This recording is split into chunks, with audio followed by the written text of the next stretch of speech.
গাজীপুরের ধানের প্রতীকের মধ্যে কোনো দ্বিধাদ্বন্দ্ব নেই এবং কোনো গ্রুপিং নেই।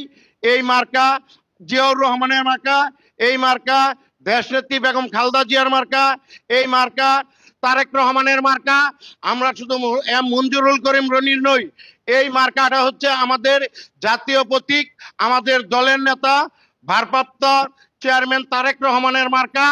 এই মার্কার মধ্যে আমরা যুবদল, ছাত্রদল এবং মূল দল সকলেই আমরা একত্রতা ঘোষণা করে রাজপথে জনগণের সাথে সম্পৃক্তভাবে আছি, ইনশাল্লাহ আগামী দিনও থাকবো। বাংলাদেশ জিন্দাবাদ, শহীদ রাষ্ট্রপতি অমর হোক, দেশনেত্রী বেগম খালেদা জিয়া জিন্দাবাদ, তারেক রহমান কে জিন্দাবাদ। আসসালামু আলাইকুম। ধন্যবাদ। আমরা এতক্ষণ আপনার বিশ্বভাইয়ের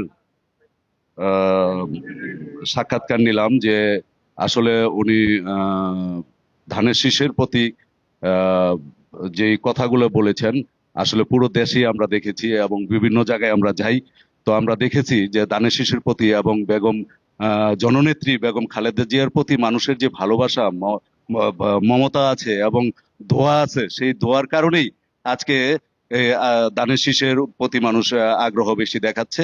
এবং আগামীকালকে আমাদের শহীদ রাষ্ট্রপতি জিয়াউর রহমানের বড় সন্তান যে আছে তারেক রহমান, উনি দেশে ফিরছেন। সবাই তাকে আমরা আসার জন্য শুভেচ্ছা জানাই এবং অভিনন্দন জানাই।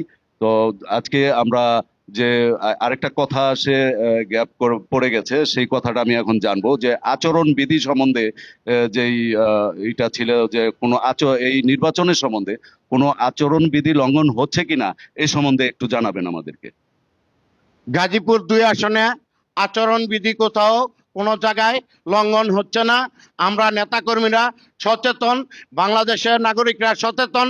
আমরা চাই সুন্দর এবং সুষ্ঠু এবং অবাধ নিরপেক্ষ একটা গণতান্ত্রিক নির্বাচন হোক। তার জন্য আমাদের রাষ্ট্রনায়ক তারেক রহমানের নির্দেশ, কোথাও কোনো ধরনের অপ্রীতিকর ঘটনা ঘটানো যাবে না। এবং আপনারা ইতিমধ্যে দেখছেন আমাদের যে 2 আসনের অভিভাবক ধানের প্রতীক পেয়েছে এম মঞ্জুরুল করিম রনি, উনি নিজেই পিস্টন ব্যানার যেখানে যাই আছে সকল কিছু নিট অ্যান্ড ক্লিন ভাবে পরিষ্কার পরিচ্ছন্নতা করতেছে ওনার সহধর্মী সহকারে।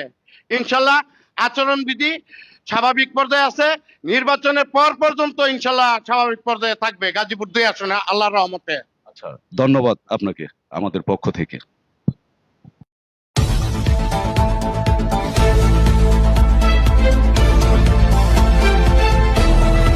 সময়ের দেশ।